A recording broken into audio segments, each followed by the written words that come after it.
got a message. I got a thought. I had a thought.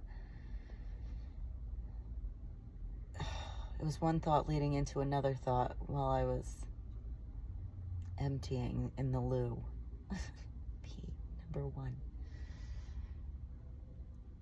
And it was a thought moving into another thought that made me go, oh, we on path number 1, discipline. How can my ego work out how to get around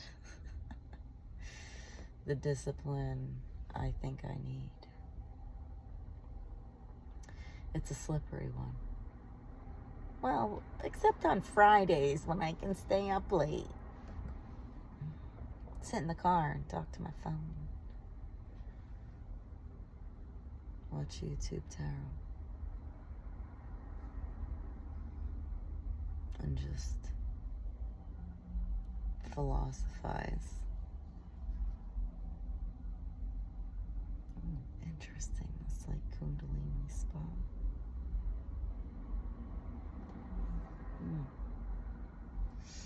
Tender. It's tender.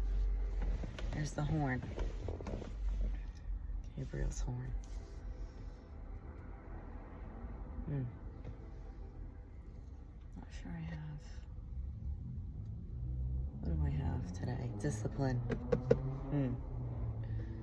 And split ends. Or new hair growing, hopefully. New hair. Yay. Oh shit. I should shut that.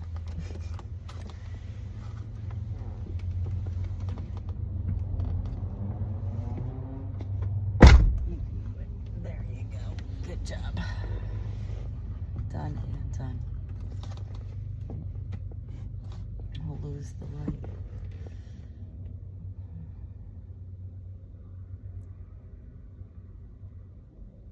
I guess I don't have much to say about discipline because I'm going back on the yoga wheel back to number 1. That's why I chose Tucson too. It's between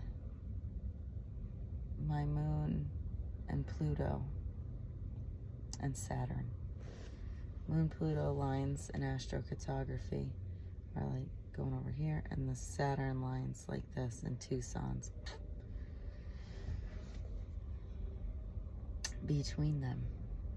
So I suppose I'm trying to get a handle on the emotional world, the illusory world, or what some might call the metaphysical, spiritual, spirit side, spirit breath. Side we can't see, but that's got all kinds of possibilities and stuff in it.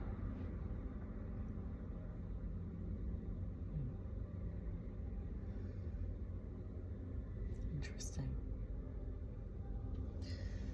What's interesting, you say? I lost it. It was interesting and then it was gone. That happens a lot. Can you guys hear Usha?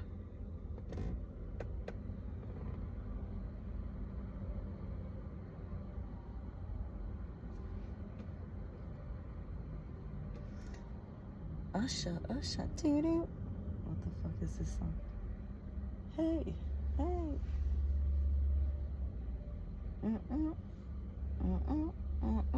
You hold the head steady, I'ma milk the cow.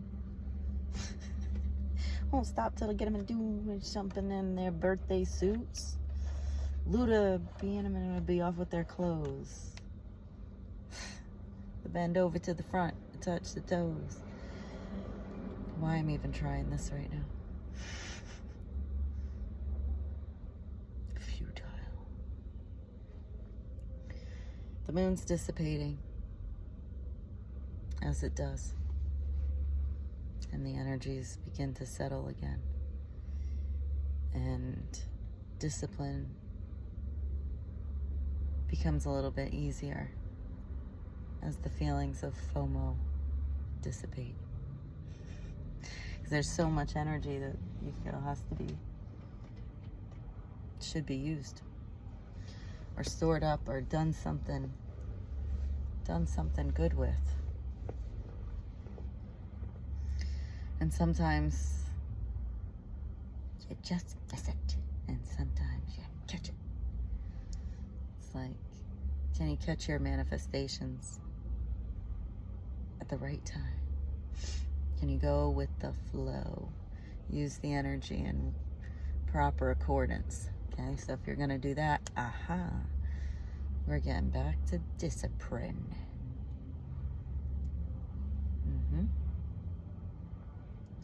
And then that's where my mind goes blank. My ego's got a problem with it. What? Not me.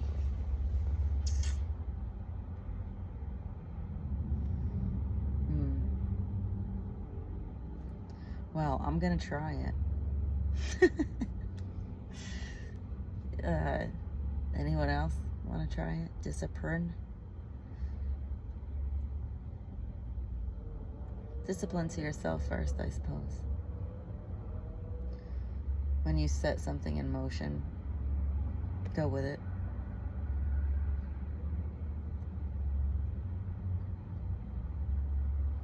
You sit there in confusion. Otherwise, confusion at your own self, but it's like a trigger that you didn't even know you had, because your inner self is like, why'd you do that?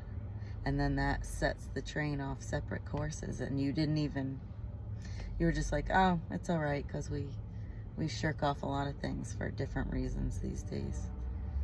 Oh, I was tired. Oh, I couldn't handle it, or whatever. Our nervous systems are shot. There's like actual reasons why.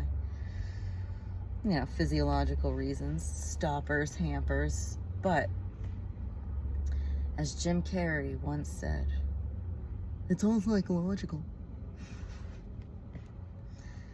Really? Ross says it's all in mind. And we're just children trying to figure it out.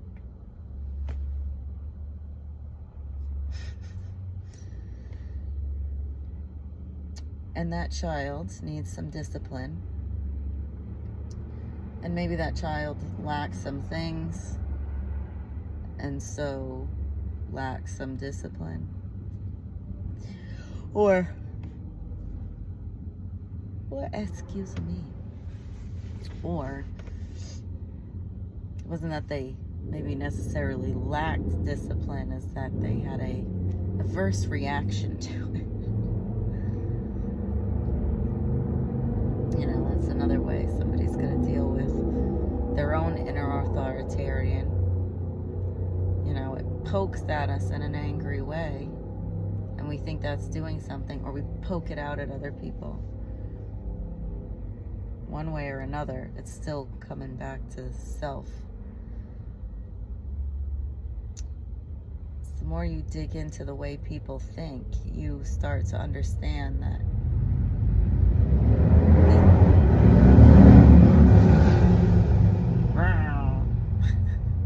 we're all just growling in the wind, essentially. Mirroring. Is that it's all mirroring, and it's all psychological, and it all can be played out back to you in your own head for you to figure out strings of thought and pattern.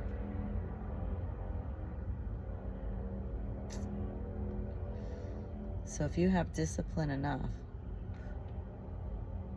to focus your attention on something that isn't outside of you, but you start to learn that it has certain requirements, and those certain requirements become your ritual, and your bhakti, your devotion. This is getting long, sorry. I'll end it in a little bit. But your bhakti and your devotion requires discipline. And that used to be the scariest yoga to me. I used to think about the yoga of bhakti yoga. And I would be like, Man, I can't fucking do that. And boy, was I right. It's hard to devote time, self-care to yourself. Like, you might think prayer is so strict, or waking up and I do my yoga and I do my this and I drink my tea, and like, or you hear people say and you're like, God, that sounds so lovely, but you wake up and you're like, fuck, snot's crusted in your nose, your throat is bothered, or you had shitty dreams, or, you know, your fucking feet are itchy, you know, or the depressed, the cloud comes over you and you're like, what the fuck? What is this? Why are you here? Guess I have more shit to work out. Or you just didn't get enough sleep, you didn't take your iron pills, you didn't eat your prenatal, your biotin for your fingernails, have enough salt. Don't take half of whatever that was. Just my point is, what did we do or not do? Where was the devotion, the bhakti to the temple? To the temple. To respect and love another's temple is to understand and respect and love your own temple. Let's get the discipline enough to understand and love the temple first, and then spirit enters the body and mind, so spirit can enter. And I think I'll leave it there.